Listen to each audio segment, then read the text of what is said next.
ನಮ್ಮ ಚಿತ್ರದಲ್ಲಿ ಹಾಸ್ಯವಾದ ಕಾರಣ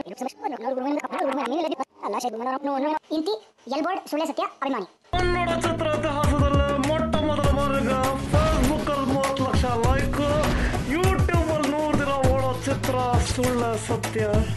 ಸುಳ್ಳೆ ಸತ್ಯ ಕಾನ್ಸಲ್ ಪ್ರದರ್ಶನಗೊಂಡಿರುವಂತಹ ಮೊದಲನೇ ಕನ್ನಡದ ಕಿರುಚಿತ್ರ.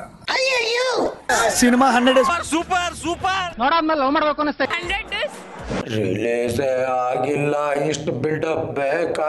ಹೌದು, ಏನು ನಿಮ್ ಸ್ಟೋರಿ ಕತೆ ಕೇಳಿದ ತಕ್ಷಣ ನನಗೆ ಏನೋ ಒಂಥರ ಒಂದು ಕಿಕ್ ಅನ್ಸ್ತು. ಕಿಕ್ಕು ಇದೊಂದು 150 ವರ್ಷ ಹಳೆ ಒಂದು French story, but what we have tried to do is to give it a multi-layered. ಕಾಂಚಲಿ ಬಿಡಿ, ಕನ್ನಡ ಮಾತಾಡಿ ಸರ್. ಇದು 150 ವರ್ಷ ಹಳೆ ಕಥೆ ಆದ್ರೂ ಇವತ್ತಿನ ಬೆಂಗಳೂರಿಗೆ ತುಂಬಾ ಪ್ರಸ್ತುತ. Fantastic, super, mind blowing, unbelievable. Love marriages ಆಗ್ತದೆ, ಅರೇಂಜ್ ಮ್ಯಾರೇಜಸ್ ಆಗ್ತದೆ. ಇವೆರಡರಲ್ಲಿ ಯಾವ್ದು ಬೆಟ್ರು? ಒಂದು ಸಿಹಿಯಾದ ಸುಳ್ಳು ಬೆಟ್ರ ಇಲ್ಲ ಒಂದು ಕಹಿಯಾದ ಸತ್ಯ ಬೆಟ್ರ ಅನ್ನೋ ಕನ್ಫ್ಯೂಷನ್ ನಮ್ ಹೀರೋ ಇರ್ತಾನೆ. ಆ ಪ್ರಶ್ನೆ ಅವ್ನು ಕಾಡುತ್ತೆ, ನಿಮ್ಮನ್ನು ಕಾಡ್ಬೋದು. ಲವ್ ಮಾಡಿರೋ ಪ್ರತಿಯೊಬ್ಬರಿಗೂ ಈ ಸಿನಿಮಾ ತುಂಬಾ ಚೆನ್ನಾಗಿ ಕನೆಕ್ಟ್ ಆಗುತ್ತೆ. ಅಂದ್ರೆ even Indian relationships are equally complicated. ನಮ್ಮ ಚಿತ್ರದ ನಾಯಕನ ಹೆಸರು ಮಹೇಶ್ ಅಂತ. ಹೇಳು, ದೇವರಲ್ಲಿ ಇವನದು ಇಂದ್ರನ ಜಾತಕ. ಧನ್ಯವಾದ ಹೇಳಕ್ ಇಷ್ಟಪಡ್ತೀನಿ. ನಮ್ಮ ನಿರ್ದೇಶಕರಿಗೆ ಧನ್ಯವಾದ ಹೇಳಕ್ ಇಷ್ಟಪಡ್ತೀನಿ. ರವಿ ಸರ್ಗೆ ಧನ್ಯವಾದ ಹೇಳಬೇಕು. ಲೂಸಿಯಾ ಮತ್ತೆ ಲೈಫುಶಿನೇ ಚಿತ್ರದ ಡೈರೆಕ್ಟರ್ ಆದ ಪವನ್ ಕುಮಾರ್ ಅವರು ನಮ್ಮ ಹೀರೋಗೆ ವಾಯ್ಸ್ ಕೊಟ್ಟಿದ್ದಾರೆ. Made in China sir, do the palti in India sir. ನಿಮ್ಮಲ್ಲಿ ನೀವು ಕೇಳೋ ನನ್ನ ವಾಯ್ಸ್ ಏನೇ ಪೂರ್ತಿ. ಫಸ್ಟ್ ಸೀನ್ ಏನಿದೆ ಅದು 400 ಅಡಿ ಎತ್ತರ ಇರೋ ಬಿಲ್ಡಿಂಗ್ ಮೇಲೆ ಹೀರೋ ನಿಲ್ಲಿಸಿ ಶೂಟ್ ಮಾಡಿದ್ದೀವಿ. ದಯವಿಟ್ಟು ನೀವು ಸಾಹಸ ಮಾಡಬೇಡಿ. ಆಕ್ಚುಲಿ ನಾವು ರೋಪ್ಸ್ ಆಗಲಿ, ಗ್ರಾಫಿಕ್ಸ್ ಆಗಲಿ, ಬಾಡಿ ಡಬಲ್ಸ್ ಆಗಲಿ ಏನು ಬಳಸಲಿಲ್ಲ ನಾವು. ಇದೊಂದು low budget dark night sequence ಅಂತ ಹೇಳ್ಬೋದು ನಮ್ಮ ಸಿನಿಮಾದಲ್ಲಿ. ನಮ್ಮ ಕಿರುಚಿತ್ರ ಕಾಂಪ್ಲಿಕೇಟೆಡ್ ಆಗಿ 2 ಲವ್ ಸ್ಟೋರಿ ಅಂತ ಹೇಳ್ಬೋದು. ಇಬ್ಬಿಬ್ರು ಹೀರೋಯಿನ್ಸ್ ಇದ್ದಾರೆ. ಒಬ್ಬಳನ್ನ ಕಟ್ಕೊಂಡೇ ಸಾಯ ಪರಿಸ್ಥಿತಿ ಬಂದಿದೆ. ಅದ್ ಹೆಂಗ್ ಸರ್ ಇಬ್ಬಿಬ್ರನ್ನ? ಮಾಯಾ ಕ್ಯಾರೆಕ್ಟರ್ ಪ್ಲೇ ಮಾಡಿರುವಂತ ಹರ್ಲಿನ್ ರೇಖಿ. ಯಾರು ಅವಳು? ಹಿಂದೆ ನೋಡಿ ಹೇಳಕ್ಕಾಗಲ್ಲ, ಮುಂದೆ ನೋಡಿ ಹೇಳ್ತೀನಣ್ಣ. ನನ್ನ ಮನಸ್ಸಿನ ಗೀತೆ ನಾ ಹಾಡುವೆ ಕೇಳು. ನೆಕ್ಸ್ಟ್ ಅಮಿತಾ ಅವರು ಬೆಂಗಳೂರಿನಲ್ಲೇ ಆಡಿಷನ್ ಮಾಡಿ ಸಿಕ್ಕಿದಂತ ಒಂದು ಒಳ್ಳೆ ಪ್ರತಿಭೆ ಅಂತ ಹೇಳ್ಬೋದು. ನಾರ್ಮಲಿ ಕಿರುಚಿತ್ರದಲ್ಲಿ ಸಾಂಗ್ಸ್ ಎಲ್ಲ ಇರುವುದಿಲ್ಲ. ನಾವು ಸ್ವಲ್ಪ ವಿಭಿನ್ನವಾಗಿರ್ಲಿ ಅಂತ 4 ಜನ ಮ್ಯೂಸಿಕ್ ಡೈರೆಕ್ಟರ್ಸ್ 5 ಹಾಡು ಮಾಡಿದೀವಿ.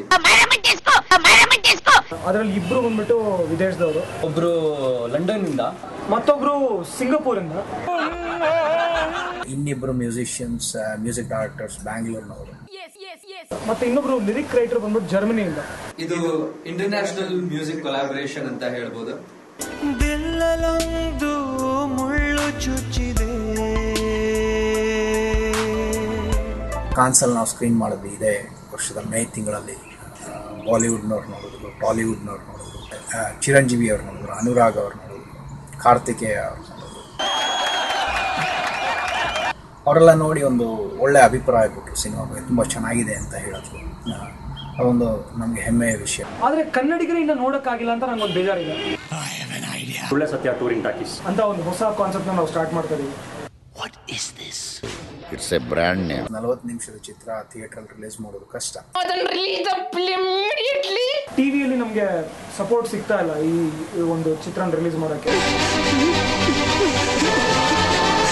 ಇಂಟರ್ನೆಟ್ ಅಲ್ಲಿ ಯಾಕೆ ರಿಲೀಸ್ ಮಾಡಲ್ಲ ಅಂತ ತುಂಬಾ ಜನ ಕೇಳಿದ್ರು.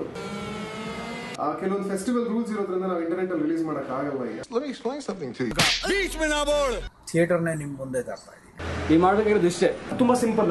ಸಿನಿಮಾ ನೋಡಕ್ ಆಸಕ್ತಿ ಇರುವಂತ ಒಂದು 15 ಜನ ಸೇರಿಸಿ ನಮ್ಗೊಂದು ವ್ಯವಸ್ಥೆ ಮಾಡ್ಕೊಡಿ. ನಾವು ನೀವಿರೋ ಜಾಗಕ್ಕೆ ಬಂದು ಸಿನಿಮಾ ತೋರಿಸ್ತೀವಿ.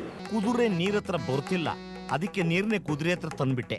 ನಿಮ್ಮ ಆಫೀಸ್ ಇರ್ಬೋದು, ನಿಮ್ ಕಾಲೇಜ್ ಇರ್ಬೋದು, ನಿಮ್ ಮನೆ ಆಗಿರ್ಬೋದು, ನೀವು ಸೇರೋ ಅಡ್ಡ ಇರ್ಬೋದು, ನಿಮ್ ಚಾಯ್ಸ್. ನಿಮ್ ರಿವ್ಯೂಸ್ ನ ತಕ್ಷಣ ನನಗೆ ಕೊಡ್ಬೋದು. ನಾನು ನಿಮ್ ಜೊತೆಗೆ ಇರ್ತೀನಿ ಸಿನಿಮಾ ನೋಡಿದ್ಮೇಲೆ. ಪಾಸಿಟಿವ್ ಇದ್ರೆ ಅದು ನಮ್ಮ ಸರ್ಗೆ ಹೋಗ್ಬೇಕು. ಏನಾದ್ರೂ ನೆಗೆಟಿವ್ ಇದ್ರೆ ಅದು ಐ ಟೇಕ್ ದ ಬ್ಲೇಮ್. ನಾನು ಮತ್ತೆ ನೀವು ಮೀಟ್ ಮಾಡಕ್ಕೆ ಇದೊಂದು ಒಳ್ಳೆ ಅವಕಾಶ. ಅವರು ಒಂದು ಹೊಸ ಪ್ರಯತ್ನ ಕೈ ಹಾಕಿದ್ದಾರೆ. ಟ್ರೆಂಡ್ ಸೆಟ್ ಜಾಸ್ತಿ. ಸಾರಿ, ಅಂಡ್ ನೀವು ಮಾಡ್ಬೇಕಾಗಿರೋದಲ್ಲ ಇಷ್ಟೇ. ಸುಳ್ಳೆ ಸತ್ಯ ವೆಬ್ಸೈಟ್ ಹೋಗಿ www.sullesatya.com, ಸುಳ್ಳೆ ಸತ್ಯ @gmail.com. ಒಂದು ಮೇಲ್ ಕಳಿಸಿ. www.facebook.com/ಸುಳ್ಳೆ ಸತ್ಯ ನೋಡಿ, ಅದನ್ನ ಒಂದು ಕಮೆಂಟ್ ಮಾಡಿ ಅಥವಾ ಒಂದು ಶೇರ್ ಮಾಡಿ. ಇಮಿಡಿಯೇಟ್ ಆಗಿ ನಾವು ನಿಮಗೆ ಕಾಂಟ್ಯಾಕ್ಟ್ ಮಾಡ್ತೀವಿ. Sure sir. ನೀವಿರೋ ಜಾಗಕ್ಕೆ ನಾವು ಬಂದು ನಮ್ಮ ಸಿನಿಮಾ ತೋರಿಸ್ತೀವಿ. ಥಿಯೇಟರ್ ನಿಮ್ಮ ಮುಂದೆ ಬರ್ತಾ ಇದೆ. ನೋಡಕ್ಕೆ ನೀವು ರೆಡಿನಾ? ಇನ್ನೊಂದು ಸಲ ಸಿನಿಮಾ ಐಡಿಯಾ ಅಂದ್ಯೋ ಯಾವನವನು ಬೇಡ ಅಂದಿದ್ದು? ಹಾ, ಯಾರು ಇಲ್ವಾ? ಓಕೆ, ರೆಡಿನಾ? ನಿಮ್ಗೆ ನಮ್ಮ ವಿಡಿಯೋ ಇಷ್ಟ ಆದ್ರೆ ಇಲ್ಲ ನಮ್ಮ ಸಿನಿಮಾ ನೋಡ್ಬೇಕು ಅನ್ಸಿದ್ರೆ ದಯವಿಟ್ಟು ಫೇಸ್ಬುಕ್ ಅಲ್ಲಿ ಲೈಕ್, ಶೇರ್ ಇಲ್ಲ ಕಮೆಂಟ್ ಮಾಡಿ. ಎಲ್ರಿಗೂ ಕನ್ನಡ ರಾಜ್ಯೋತ್ಸವದ ಶುಭಾಶಯಗಳು. ಅಂಡ್ ಅದರಿಂದಾಗಿ ನಾನೇನೋ ಜಾಸ್ತಿ ಮಾತಾಡಿದ್ರೆ ಅಥವಾ ತಪ್ಪು ಮಾತಾಡಿದ್ರೆ ದಯವಿಟ್ಟು ನಿಮ್ಮನೆ ಹುಡುಗ ಅಥವಾ ಪಕ್ಕದ ಮನೆ ಹುಡುಗ ಅಂತ ತಿಳ್ಕೊಂಡು ಅವರು ದಯವಿಟ್ಟು ಕ್ಷಮಿಸಿ ಅಂತ ಕೇಳ್ಕೊಂಡು ನನ್ನ 2, 3, 4 ಮಾತುಗಳು ಮುಗಿಸ್ತೀನಿ. Thank you.